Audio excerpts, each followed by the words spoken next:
This is Love Notes, daily devotions from Holy Trinity Lutheran Church. Grace and peace to you. Our text today is John, the 4th chapter, verses 27 through 30.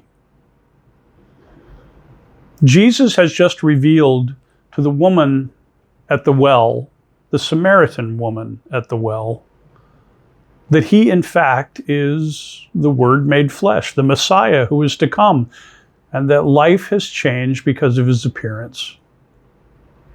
As he makes that announcement, this text begins that the disciples return from their grocery shopping. Just then it says his disciples came. They were astonished that he was speaking with a woman, a Samaritan woman.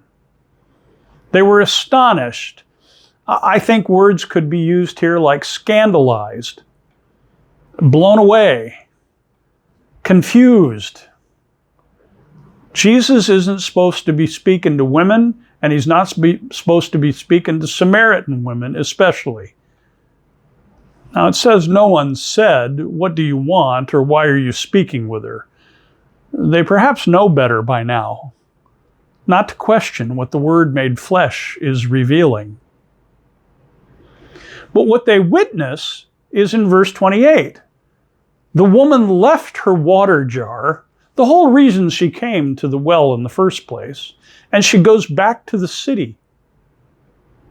She said to the people, "Come and see." You've heard that before. Come and see. Follow and open your eyes.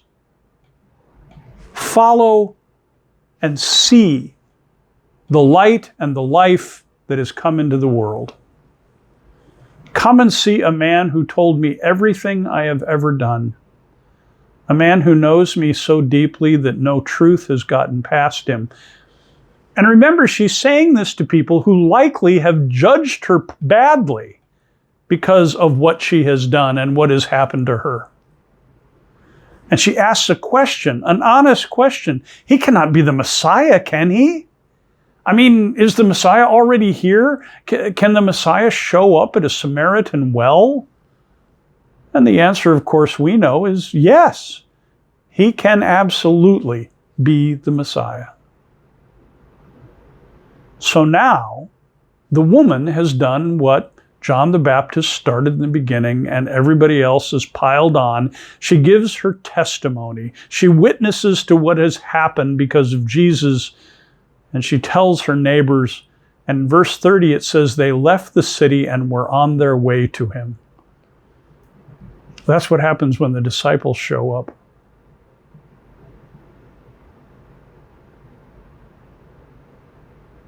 The woman comes with a jar of water, seeking what she needs for that day, hoping to avoid the shame that comes with it. She leaves with her purpose completely reconfigured. She leaves the jar, the water, and everything else at the well, and she goes back to speak to the very people who've shamed her. That's an amazing thing. It's as much a miracle as turning water into wine. She has become the witness. And this is how we encounter Christ in our day and age, is it not?